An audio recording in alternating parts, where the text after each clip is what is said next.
Să intrăm în detalii. Ca pentru fiecare arcană precedentă, personajul nostru poartă o coroană, o tiară, specifică funcției sale.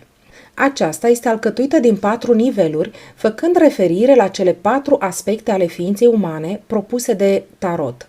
Nivelul corporal material, nivelul sexual creativ, nivelul inteligenței mentale și nivelul inimii și emoției.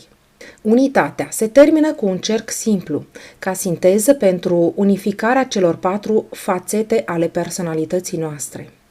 Se remarcă imediat că acest al 5-lea element este conectat la marginea arcanei, deci la cer, dar vom reveni la acest simbol. Coborând, vedem fața unui bătrân, al cărui păr și o parte din barbă sunt albe, ceea ce ne amintește de vârsta lui, dar confirmă și legătura lui cu divinul, albul fiind întotdeauna un simbol